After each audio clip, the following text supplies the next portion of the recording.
magandang tanghali po sa inyong lahat mga amiga. Ayan, balik na naman po ako sa trabaho. Ay nagluluto po ako ng adobong manok po mga amiga. Ayan, adobo po ang aking linuto ngayong tanghali.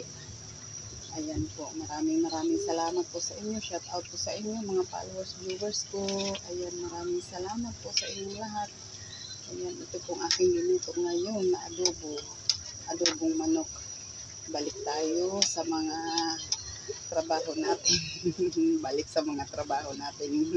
Ako lang, balik na naman po sa trabaho, mga amiga. Ayan, dito na naman ako. Mag-umpisa na naman ako magluto. Ayan po. Maraming salamat po sa mga viewers ko tsaka followers po sa nanonood ng aking video. Ayan, daghang salamat sa inyong tanan. God bless. Bye-bye po.